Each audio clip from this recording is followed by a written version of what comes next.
Hello, good afternoon વિદ્યાર્થી મિત્રો. મજામાં? હું આરતી આપ સૌ વિદ્યાર્થી મિત્રોનું ફરી એક વખત શ્રી આર.એચ. કોટક પ્રાઇમરી સ્કૂલના ઓનલાઈન એજ્યુકેશનમાં સ્વાગત કરું છું. વિદ્યાર્થીઓ, ધોરણ 7 વિષય ગણિત પ્રકરણ 11 પરિમિતિ અને ક્ષેત્રફળ. આ પ્રકરણમાં આપણે પરિમિતિ અને ક્ષેત્રફળ એટલે શું એના સૂત્ર પણ જોયા અને સ્વાધ્યાય 11.1 એ પણ ગયા લેક્ચરમાં કમ્પ્લીટ કર્યું. તો હવે જોઈએ છીએ આપણે સ્વાધ્યાય 11.2. તો 11.2 સમજવા માટે તમારે સૌથી પહેલાં સમાંતર બાજુ ચતુષ્કોણ એટલે શું, સમાંતર બાજુ ચતુષ્કોણની પરિમિતિ અને સમાંતર બાજુ ચતુષ્કોણનું ક્ષેત્રફળ, આ બધી જ માહિતીઓ પહેલાં સમજવી પડશે. તો 11.2ની શરૂઆત કરતાં પહેલાં આપણે નાની અમસ્તી નોંધ લખીશું. એ નોંધમાં સમાંતર બાજુ ચતુષ્કોણની વ્યાખ્યા, એની પરિમિતિ અને એનું ક્ષેત્રફળ. તો નોંધ તરીકે લખશું આપણે સમાંતર બાજુ ચતુષ્કોણ,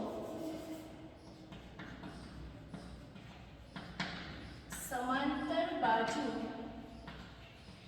ચતુષ્કોણ. સૌથી પહેલાં આપણે સમાંતર બાજુ ચતુષ્કોણની વ્યાખ્યા લખીએ કે જે ચતુષ્કોણની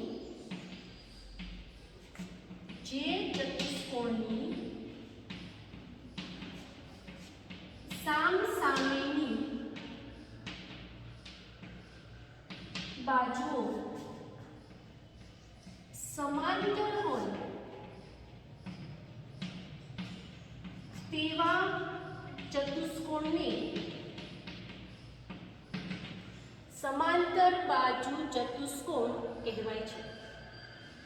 હવે સામસામેની બાજુ એટલે હું તમને કહું, ધારો કે આ એક સમાંતર બાજુ ચતુષ્કોણ આપણે દોરીએ છીએ. ચલો, સામસામેની બાજુ સમાંતર, સમાંતરનો મતલબ શું થાય? આ બે સામસામેની બાજુઓ કહેવાય. તો આ બે બાજુઓ તમે આ બાજુ જાઓ તો આ બાજુ અહીંયા અનંત સુધી જશે, આ બાજુ આ રીતે અનંત સુધી જશે. તો આ બે બાજુઓ ક્યાંય એકબીજાને છેદશે નહીં, બરોબર છે? એટલે કે જે બે બાજુઓ એકબીજાને છેદે નહીં, એકબીજાને મળે નહીં, એને સમાંતર બાજુઓ કહેવાય. તો સમાંતર બાજુ ચતુષ્કોણમાં સામસામેની બાજુ સમાંતર, આ બે બાજુ ક્યાંય છેદશે નહીં અને આ બે સામસામેની બાજુઓ પણ ક્યાંય છેદશે નહીં. તો આવા ચતુષ્કોણને સમાંતર બાજુ ચતુષ્કોણ કહેવાય. તો બીજું જોઈએ, આનો બીજો પોઈન્ટ કે સમાંતર બાજુ ચતુષ્કોણની પરિમિતિ. ચાલો, પરિમિતિ શબ્દ આપણે શીખી ગયા કે પરિમિતિમાં આપણે શું કીધું હતું? તો કે બધી જ બાજુઓના માપનો સરવાળો, બરાબર છે? પછી એમાં જો ચોરસ હોય તો આપણે 4 ગુણ્યા બાજુ કહેતા હતા. લંબચોરસમાં બબે બાજુ સમાન હોય તો 2 કૌંસમાં લંબાઈ વત્તા પહોળાઈ. પછી જ્યારે નિયમિત બહુકોણ હોય તો દરેક માટેનું એક જ સરખું સૂત્ર હતું કે બાજુઓની સંખ્યા એને ગુણ્યા બાજુઓનો સરવાળો, બરાબર છે? હવે જો અહીં ધ્યાન આપજો કે સમાંતર બાજુ ચતુષ્કોણની પરિમિતિ એટલે શું? તો કે સમાંતર બાજુઓ હોય સામસામેની એવા ચતુષ્કોણને સમાંતર બાજુ ચતુષ્કોણ કહેવાય. અને એની પરિમિતિ એટલે બધી જ બાજુઓના માપનો સરવાળો, બધી જ બાજુઓના માપનો સરવાળો. કારણ કે સમાંતર બાજુ ચતુષ્કોણ છે, બરોબર છે? તો એના માટેની પરિમિતિ એટલે બધી જ બાજુઓના માપ સરવાળો. આ સમાંતર છે એટલે સમાન નહીં, સમાન એટલે તો માપ સરખા હોય, પણ સમાંતર બાજુ ચતુષ્કોણની આ બે બાજુઓ અંત સુધી કંઈ મળશે નહીં, કંઈ છેદશે નહીં, બરોબર છે? તો એવી જ રીતે સમાંતર બાજુ ચતુષ્કોણનું ક્ષેત્રફળ પણ જોઈએ. સમાંતર બાજુ, આ તમે આકૃતિ દોરો તો અહીંયા નામ આપી દેવાનું ABCD. આ સમાંતર બાજુ ચતુષ્કોણ, સમાંતર બાજુ ચતુષ્કોણનું ક્ષેત્રફળ સમાંતર બાજુ ચતુષ્કોણનું ક્ષેત્રફળ સમજવા માટે તમારે એક આકૃતિ આપણે લઈએ. સમાંતર બાજુ ચતુષ્કોણ અહીંયા ધ્યાન આપજો. આ એક સમાંતર બાજુ ચતુષ્કોણ છે. હવે આનું ક્ષેત્રફળ માટેનું પહેલા હું તમને સૂત્ર સમજાવી દઉં કે પાયો એને ગુણ્યા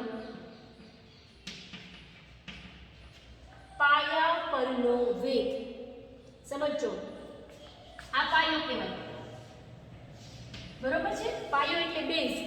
હવે અહીંથી તમે એક વેગ એટલે ચતુષ્કોણના કોઈ શિરોબિંદુ, આ શિરોબિંદુ કહેવાય, ચતુષ્કોણના કોઈ શિરોબિંદુમાંથી સામેની બાજુ પર દોરેલો લંબ રેખાખંડ. લંબ એટલે જે 90 અંશના ખૂણે મળતો હોય. આપણે 7મા ધોરણમાં સેમ 1માં વેધ અને મધ્યગા આ બે નામ જાણી ગયા છીએ.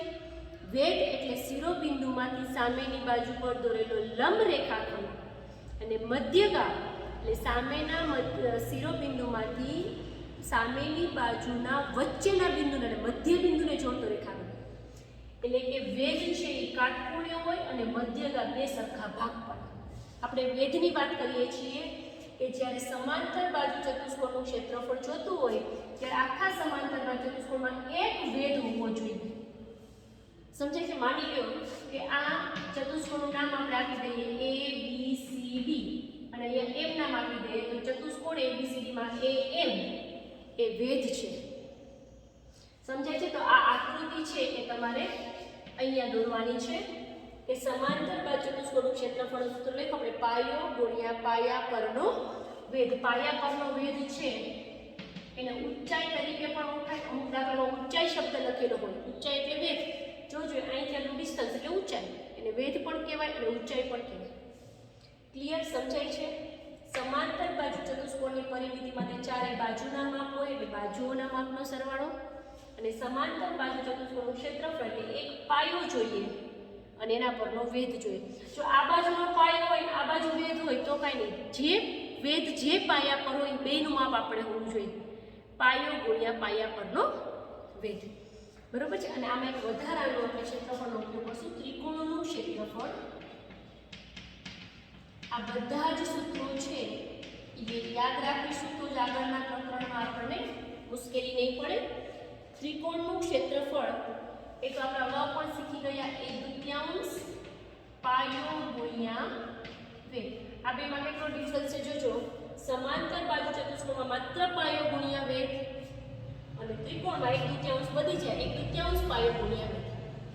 બરોબર છે? આ ખાસ ધ્યાન આપજો. સમાંતર બાજુ ચતુષ્કોણની માહિતી છે એ વ્યવસ્થિત બુકમાં લખી લેશું. હવે જોઈએ મુખ્ય દાખલો પહેલો. મુખ્ય દાખલો પહેલો. પહેલા દાખલામાં તમને કીધું છે કે નીચેના દરેક સમાંતર બાજુ ચતુષ્કોણના ક્ષેત્રફળ શોધો. તો અહીંયા તમને જે આકૃતિ આપેલી છે એમાં તમારે સમાંતર બાજુ ચતુષ્કોણ આપેલું છે અને એમાં તમને તૂટક રેખાથી એક વેધ દર્શાવેલો છે. જો દેખાય છે? ક્લિયર? આકૃતિમાં તમને નીચેનું માપ આપેલું છે 7 સેમી એટલે એનો પાયો કહેવાય અને પાયા પરનો જ તૂટક રેખાથી વેધ દર્શાવેલો છે એટલે એનું માપ આપેલું છે 4. તો તમે દાખલાની શરૂઆત આવી રીતે કરી શકો કે આ દાખલામાં પાયો બરાબર 7 સેમી, વેધ બરાબર 4 સેમી અને તેથી સમાંતર બાજુ ચતુષ્કોણનું ક્ષેત્રફળ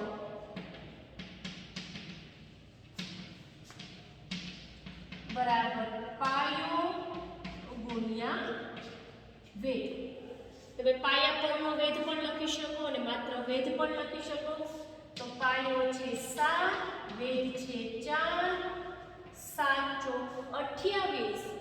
પરિમિતિ અને ક્ષેત્રફળની વાત થઈ ની ત્યારે ક્ષેત્રફળનો એકમ જો બાજુનું માપ સેમી હોય તો સેમી સ્ક્વેર, જો બાજુનું માપ મીટરમાં હોય તો મીટર સ્ક્વેર.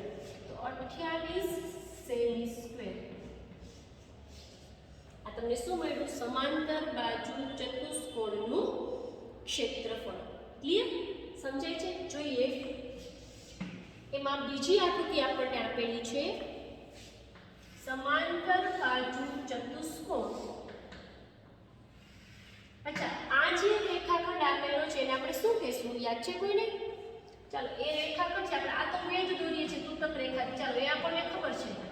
એ આપણને 3 સેમી આપેલો છે અને નીચેનો પાયો આપણને 5 સેમી આપેલો છે.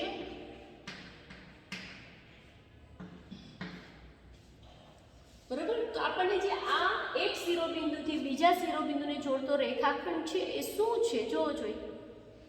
તો એને આપણે વિકર્ણ કહીશું. છે આગળ ભણી ગયા આપણે, બરોબર, કે સામસામેના શિરોબિંદુને જોડતો રેખાખંડ એટલે એને સમાંતર બાજુ ચતુષ્કોણનો વિકર્ણ કહી શકાય. બરોબર છે. જોઈએ ચાલો, આમાં કોણ પાયો કોણ છે? તો કે 5 સેમી. વેધ કોણ છે? તો કે 3 સેમી. તેથી સમાંતર બાજુ ચતુષ્કોણનું ક્ષેત્રફળ બરાબર પાયો ગુણ્યા વેધ. પાયો છે 5 સેમી, વેધ છે 3 સેમી, એટલે 5 તેરી 15. બાજુનું માપ સેમીમાં એટલે 15 સેમી સ્ક્વેર. બરોબર છે. આ રીતે આપણે લખી શકાય. તો ત્યાર પછી આપણે જોઈએ ત્રીજી આકૃતિમાં આપેલું છે આપણને એ જ રીતના બીજા 3 દાખલાઓ, જે હમણાં આપણે પહેલું અને બીજું જોયું. માત્ર સમાંતર બાજુ ચતુષ્કોણનું ક્ષેત્રફળ શોધવાનું છે. તો આમાં પણ સૌથી પહેલા શું લખશું આપણે?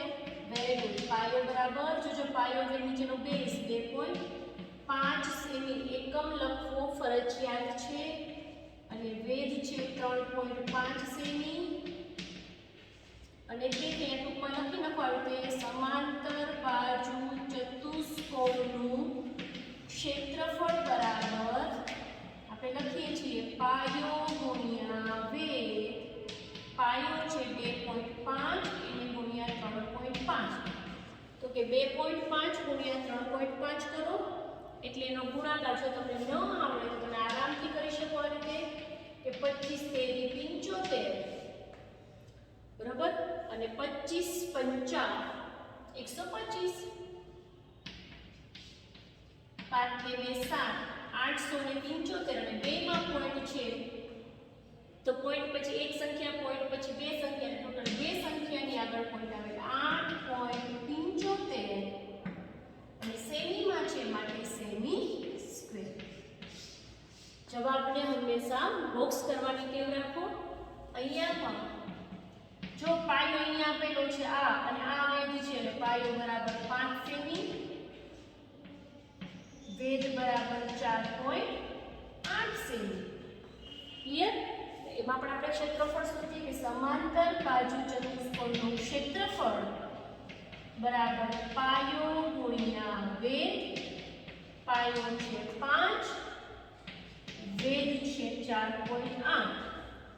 4.8 ગુણ્યા 5 કઈથી ન આવે તો 48 પંચા લઈ શકો. 5 અઠ્ઠા 40, 5 ચોક 20 ની 4 24 ને એક સંખ્યાની આગળ પોઈન્ટ એટલે 24.0 સેમી સ્ક્વેર. પાછળ પોઈન્ટ પછી 0 છે એટલે ન લખો તો ચાલે, માત્ર 24 સેમી સ્ક્વેર. ક્લિયર? ત્યાર પછી ઓકે આ વેધ અને પાયો. પાયો છે 2 સેમી અને વેધ છે 4.4. ક્લિયર? એટલે ક્ષેત્રફળ બરાબર સમાંતર બાજુ ચતુષ્કોણનું ક્ષેત્રફળ બરાબર પાયો ગુણ્યા વેધ. 2 સેમી અને વેધ છે 4.4 એટલે 44 નું 88 અને એક પોઈન્ટ મૂકો 8.8 સેમી સ્ક્વેર. ક્લિયર? તો આ રીતે તમે સમાંતર બાજુ ચતુષ્કોણના ક્ષેત્રફળ છે એ ઇઝીલી શોધી શકશો માત્ર પાયો ગુણ્યા વેધ. બરાબર છે વિદ્યાર્થીઓ? આજના લેક્ચરમાં અહીંયા સુધી રાખીએ. નેક્સ્ટ લેક્ચરમાં આપણે સ્વાધ્યાય 11.2 ના દાખલા બીજાથી મળીશું. Okay, by.